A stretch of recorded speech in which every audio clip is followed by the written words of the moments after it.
तो सट्टा ऐप मामले में सौरभ चंद्राकर की गिरफ्तारी पर सियासी बयानबाजी तेज हो गई है। छत्तीसगढ़ के पूर्व सीएम भूपेश बघेल और डिप्टी सीएम टीएस सिंहदेव ने ईडी की कार्रवाई पर भी तमाम सवाल उठा दिए हैं। उन्होंने क्या कुछ कहा है, सुनाते हैं आपको।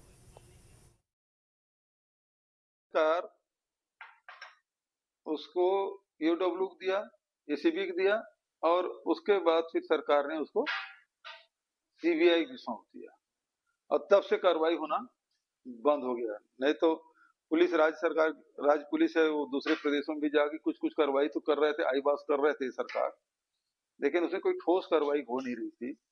और अब जाके सौरभ चंद्राकर को पकड़े हैं तो सवाल ये उठता है कि सबसे पहले महादेव सट्टा बंद होगा कि नहीं होगा, और बंद नहीं कर रहे हैं तो उसके पीछे कारण क्या है?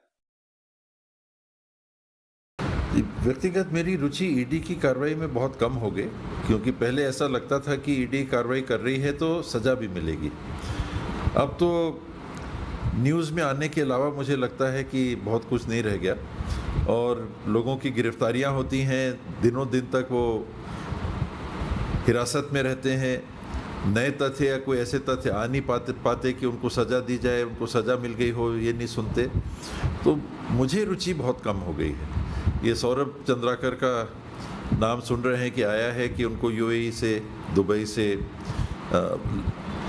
रेड कॉर्नर अलर्ट था इत्यादि, वो हाउस अरेस्ट में रखे गए थे पिछले साल के अंतिम महीनों में, और अब देश आने की बात हो रही है।